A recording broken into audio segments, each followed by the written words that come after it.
Hey, good morning. Happy Saturday. It's Daryl here. It is 7:30 a.m. here in Connecticut on the East Coast.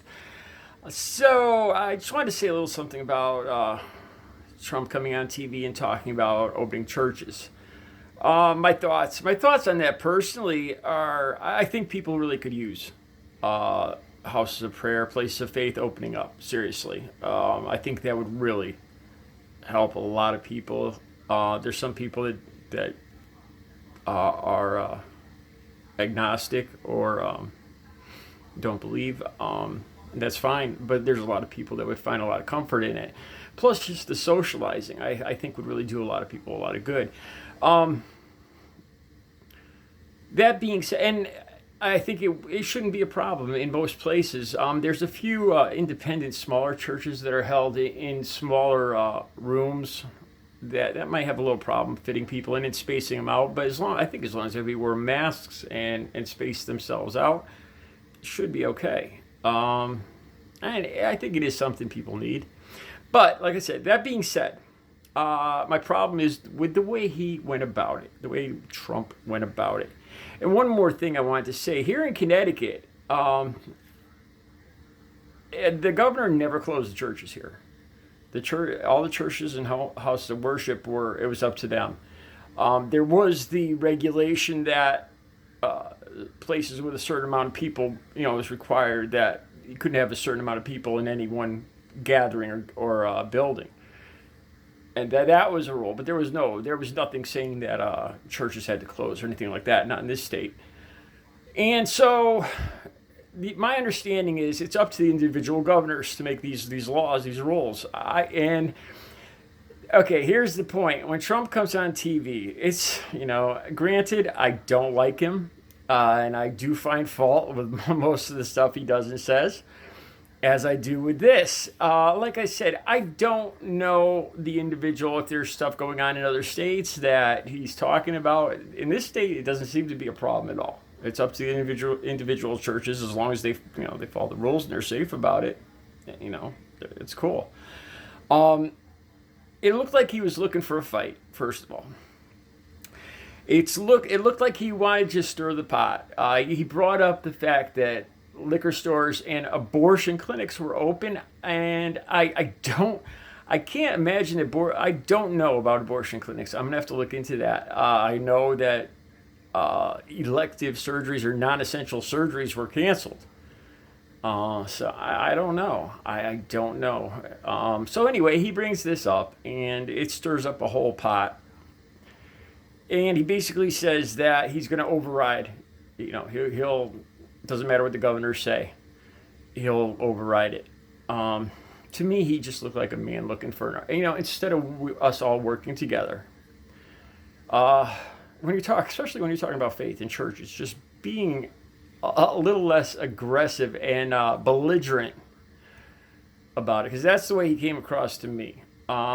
It looked like he was just trying to stir up debate. It looked like he was trying to without a doubt, appealing to his base. Because I've talked to every Trump supporter I've talked to, always brings up the fact I've actually been called evil because I was a Democrat and therefore I must kill babies. Seriously. So I see this. He brings up the abortion clinics, and it just he's starting an argument and a debate where there wasn't any. Here's another thought. Trump. The thing that turns me off too is that he's a hypocrite. I've seen the interviews over and over again of him talking about his faith and what his religious activity consists of, which is basically nothing. The most appalling thing I ever saw. Look, if you're agnostic or atheist, that's fine. That's fine. It's everybody's choice. I believe without a doubt, but I'm not somebody who I don't lecture anybody. I prefer not to. What you believe is up to you, and me arguing with you isn't going to change that. One of the most appalling things I ever saw was Trump talking about confession. I was confirmed, raised Catholic, and all that, the whole deal. And Trump saying that about confession, that he did not need to go to confession, that he he preferred just to try to be a good guy and not commit sins. Every word of what he said just flies in the face of at least the Catholic way of thinking. Whenever I brought up Trump's indiscretions to Trump supporters, how can you be so supportive of this man with the stuff he's done, the things with women, about women, and they all, without doubt, they always say, well, everybody has a right to be forgiven and ask for forgiveness, and who they were in the past isn't who they are now, and I could agree with that, but Trump pretty much just threw that argument in the garbage by saying that he doesn't go to confession. He does not feel he needs to be forgiven. So, in the eyes of the Catholic Church and our way of thinking, he has not been forgiven. He is that same sinner from grabbing the crotches and all that. If he has not asked for forgiveness, sincerely in his heart, then he's not been forgiven. And he is still that same dirty sinner that he was when he was grabbing crotch. Again, it's just, I don't mean to laugh about it, but the hypocrisy and the nonsensical excuses from Trump supporters is just ridiculous. And when I see Trump on TV talking about churches, I just my hypocrite alarm just goes off loud. Loud and clear, without a doubt here. He's appealing to his base. And like I said, I agree. I think churches should be open. There's a better way he could have gone about it. A better president, a better leader would have done that.